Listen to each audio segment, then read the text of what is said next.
ہر سال جب حج کے مبارک دن آتے ہیں تو دو قسم کے لوگ ہوتے ہیں، ایک وہ جو مکہ مکرمہ پہنچ جاتے ہیں اور دوسرے وہ جو نہیں پہنچ پاتے۔ دلچسپ بات یہ ہے کہ اکثر یہ دوسرا گروہ بلکہ ہر مسلمان کے دل کی یہ خواہش ضرور ہوتی ہے کہ کاش میں بھی اس سال حج پر ہوتا، لیکن شاید ہم حج کے بارے میں ایک بنیادی سوال بھول گئے ہیں۔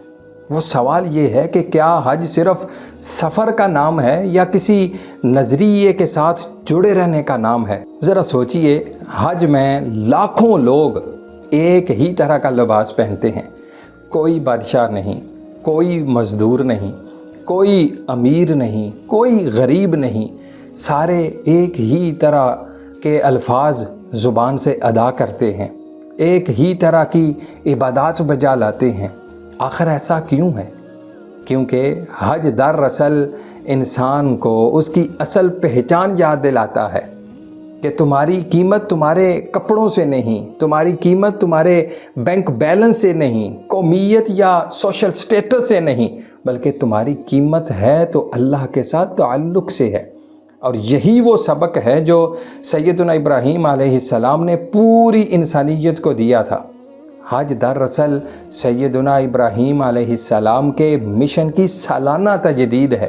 اب سوال یہ ہے کہ اگر حج کا مقصد صرف مکہ پہنچنا ہوتا تو پھر قرآن بار بار تقوی کی بات کیوں کرتا؟ قرآن بار بار اخلاص اور اطاعت کی بات کیوں کرتا؟ اس لیے کہ اللہ صرف جسموں کو عرفات میں نہیں دیکھتا، وہ دلوں کو دیکھتا ہے۔ ممکن ہے کہ ایک شخص عرفات میں موجود ہو مگر وہ اپنے رب سے دور ہو، اور ممکن ہے کہ ایک شخص ہزاروں میل اپنے گھر میں بیٹھا ہو مگر وہ اپنے رب کے بڑا قریب ہو۔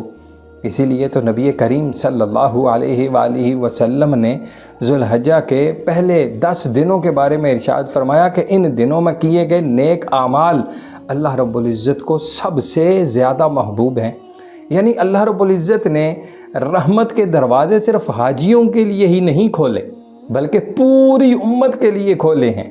تو اگر آپ اس سال حج پر نہیں جا سکے نا تو اپنے آپ سے یہ سوال ضرور پوچھیں کہ کیا میں سیدنا ابراہیم علیہ السلام کے مشن سے جڑا ہوا ہوں یا نہیں؟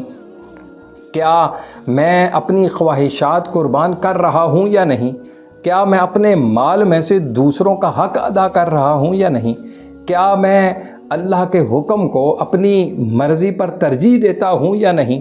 اور پھر کیا میں اپنے گھر میں ابراہیمی کردار ادا کر رہا ہوں یا نہیں؟ اگر جواب ہاں میں ہے تو پھر سمجھ لیجئے کہ آپ حج کے اصل پیغام کے قریب ہیں۔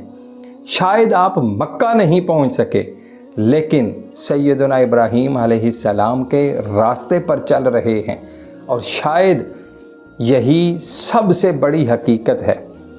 ہر شخص حج پر نہیں جا سکتا لیکن ہر شخص ابراہیمی ضرور بن سکتا ہے، اور یہی ان مبارک دنوں کا اصل پیغام ہے۔